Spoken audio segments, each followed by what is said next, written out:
பூங்காற்று நேயர்களுக்கு வணக்கம். வாழ்க வளமுடன். நாம் முதியோர் நலம் எனும் தலைப்பில் சிந்தித்துக் கொண்டிருக்கிறோம். இன்றைய தலைப்பு முதுமையில் நோயின்றி வாழ. என்னங்க தலைப்பு ஒரு மாதிரி இருக்கு, முதுமையில் தான் எல்லா வியாதியும் வரும், நீங்க என்னமோ முதுமையில நோயின்றி வாழன்னு சொல்றீங்களே, கேக்குறீங்க தானே? முடியுங்க, மனம் இருந்தால் மார்க்கம் உண்டு. அதாவது நம்ம எல்லாருக்குமே என்ன சொல்லுவாங்கன்னா, மலச்சிக்கல் மனச்சிக்கல் இது ரெண்டும் இருக்கக்கூடாதுன்னு சொல்லுவாங்க. இது ரெண்டும் இருந்தா சிக்கல் தான் வாழ்க்கை, இது ரெண்டும் இல்லாம பாத்துக்கணும். அது அப்படின்னா நோய் இல்லாத வாழ்க்கை. அன்பர்களே, விதியை மதியால் வெல்லலாம், தெரியும் தானே? நான் எதுக்கு இதை சொல்றேங்கன்னு கேக்குறீங்களா?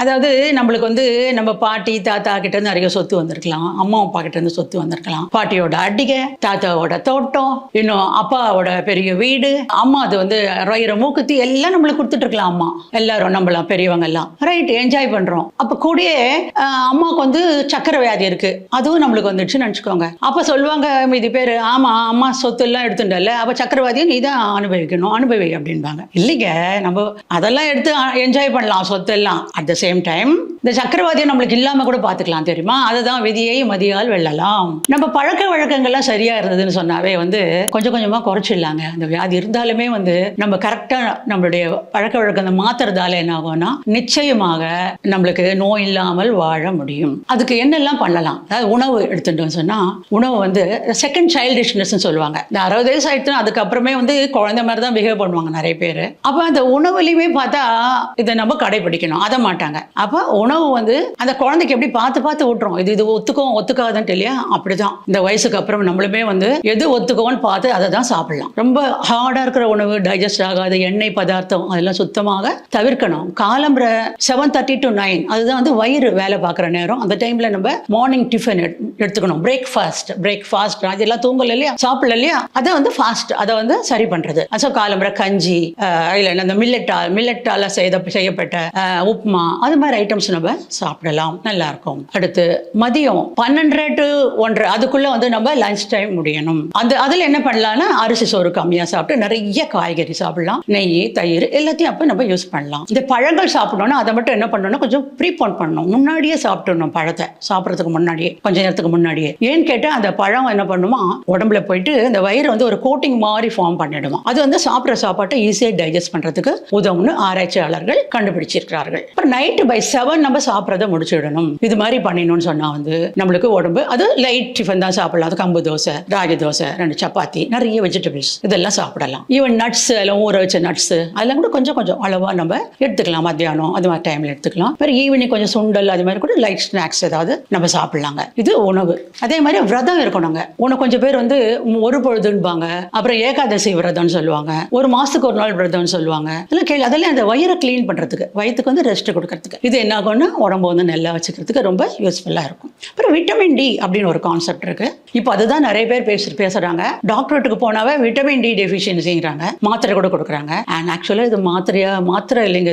இது நம்ம சூரிய வெளிச்சம் தேவைங்க நம்மளுக்கு. அது ஏன் இப்போ விட்டமின் டி டெஃபிஷியன்சி ஆயிடுச்சுன்னா, சின்னவங்கள இருந்து பெரியவங்க வரலுமே இப்போ யாரும் வெளியிலேயே போறது இல்லை, எல்லாம் வீட்டுக்குள்ளேயே ஏசி ரூம்ல உட்காந்துக்க வேண்டியது, கம்ப்யூட்டர்ல ஸ்மார்ட் போனை வச்சுட்டு பொழுது போக்குறாங்க. அதுதான் உடம்புக்கு கெடுதல். வெளியில நல்ல நடமாடணும், நல்ல வெளிச்சத்துல போகணும். அதுக்கு தான் சூரிய வணக்கம்னு வச்சிருந்தாங்க முன்ன காலத்துல இல்லையா? காலையில அந்த மைல்ட் ரேஸ் வரைச்ச சூரிய வணக்கம், ஜஸ்ட் வெளியில சேரை போட்டு உட்காரலாம் கொஞ்சம் நேரம். இப்போ நம்ம கொஞ்சம் ரொம்ப முடியல, வெளியில போக முடியலன்னா கூட சின்ன ஒரு துணி வளர்த்துறது, அது மாதிரி. ஈவன் பார்க்கல இருந்தா அங்க பெஞ்ச் போட்டிருப்பாங்க, அங்க கொஞ்சம் இந்த வெயிலுக்காக கொஞ்சம் நேரம் உட்காரலாம். உட்கார்ந்துட்டு இருந்தா இது உடம்புக்கு நல்லது பண்ணும். அடுத்து நீரை எப்படி சாப்பிட்றதுன்னு இருக்கு. என்ன பண்ணுவோம், நெந்து கபகன்னு குடிப்போம், கலக் சத்தம் கூட வரும். அப்படி பண்ணக்கூடாது. அந்த நீரை உண்ணுன்னு சொல்றாங்க. ஏன்னாங்க நீரை உண்ணுன்னு சொல்றீங்களேன்னு கேட்டா அப்படிதான் சொல்றாங்க சித்தர்கள். நிதானமா உட்கார்ந்துட்டு ஒவ்வொரு கொஞ்சம் கொஞ்சமா சிப் பண்ணி சாப்பிடணுமா.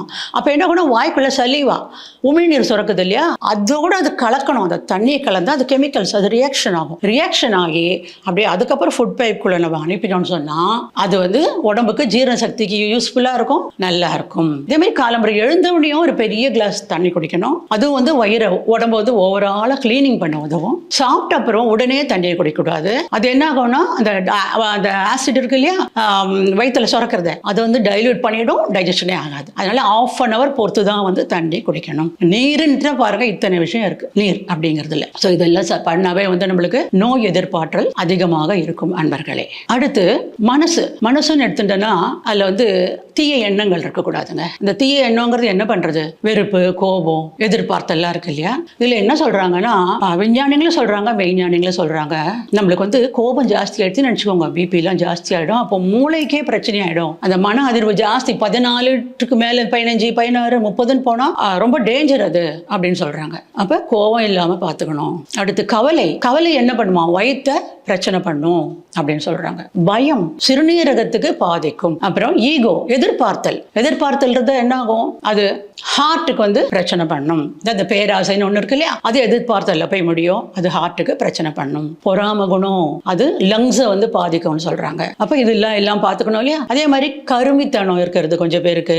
அப்புறம் நீயா நானாங்கிறது இதெல்லாம் என்ன பண்ணும்? ஃப்ரெண்ட்ஸை கிட்ட வரவிடாம பண்ணிடும். இப்போ ஃப்ரெண்ட்ஸு கிட்ட இல்லைன்னா என்ன, லோன்லினஸ் இருந்தால் அதுவே மன அழுத்தம், அதுவே உடம்புக்கு பிரச்சனை. ஸோ எல்லாரோட நல்லா பார்த்து பழகணும், எல்லாரோடய பேசணும், இதெல்லாம் ரொம்ப முக்கியம் இல்லையா? அப்புறம் அதே மாதிரி இன்னும் என்ன சொல்றாங்கன்னு கேட்டா, வீட்டில் வந்து நிறைய பொருட்களை சேர்த்து வச்சுப்பாங்க. பாட்டி கொடுத்தது, அவங்களுக்கு பாட்டி கொடுத்ததுன்னு சொல்லிட்டு எல்லாத்தையும் பரவாயில்ல அடைச்சி வச்சிருப்பாங்க. அது கூட அது வந்து தீய சக்தி, நெகட்டிவ் எனர்ஜியை நிறைய சேர்க்கும் வீட்டில் அப்படின்னு சொல்றாங்க. எல்லாத்தையும் எடுத்து டிஸ்போஸ் பண்ணணும், யாருக்கு வேண்டியவங்களுக்கு கொடுக்கலாம். அப்படி கொடுத்துட்டு லெஸ் லக்கேஜா வச்சுக்கணும் வீட்டில். அதே மாதிரி ஈவன் சொத்து கூட சொல்றாங்க. சொத்துக்கள் வந்து நிறைய இருந்தா அவங்களுக்கு யாருக்கு போய் சேரணுமோ அவங்களுக்கு பகிர்ந்து கொடுத்துட்டா வந்து நம்மளுக்கு மனசு கஷ்டம் இருக்காது. இல்லைன்னா மன கஷ்டம் வரும். அப்ப இந்த உடல் கஷ்டம், மன கஷ்டம் எல்லாம் இருக்கணும். என்ன பண்ணணும்? இதெல்லாம் நம்ம ஃபாலோ பண்ணணும் அப்படின்னு சொல்றாங்க. ஸோ இது எல்லாத்தையும் நம்ம சரியா பார்த்துக்கணும்னு என்ன பண்ணணும்? திஸ் மார்னிங் வந்து எக்ஸசைஸ் பண்ணணும், யோகா பண்ணணும், எல்லாருக்கும் வீட்டில் இருக்கவங்களும் சின்ன ஹெல்ப் பண்ணணும், நல்லா அன்பா பேசணும், எல்லாருக்கிட்டையும் நிறைய ஃப்ரெண்ட்ஸ் ரிலேட்டிவ்ஸோட பழகணும். இது தவிர சாப்பாடு விஷயத்துல வந்து நல்லா கடைபிடிக்கணும்.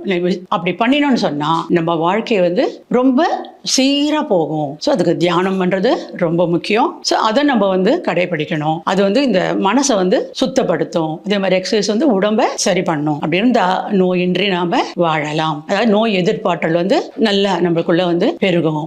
மௌன விரதம், உண்ணாவிரதம், இது ரெண்டுமே வந்து நோய் எதிர்ப்பாற்றலை பெருக்கிறதுக்கு ரொம்ப உதவும். ஸோ இதெல்லாம் நம்ம கடைபிடிச்சு என்னைக்கும் புன்னகையோட இருந்தா நம்ம வாழ்க்கை நோயே இல்லாம இருக்கும். அந்த புன்னகை வந்து மனசை சந்தோஷப்படுத்தும், அழகா காட்டும். அதான் அது வந்து face is the index of mind. So மனம் நல்லா இருந்தா வாழ்க்கை நல்லா இருக்கும். நன்றி அன்பர்களே, மீண்டும் சந்திப்போம். பூங்காற்று இது நாளைய நல்வாழ்வுக்கான வழிகாட்டி. தொடர்ந்து எங்களோட வீடியோக்களை பார்க்கறதுக்கு பூங்காற்று சேனலை சப்ஸ்கிரைப் பண்ணுங்க அண்ட் ஃபாலோ பண்ணிடுங்க.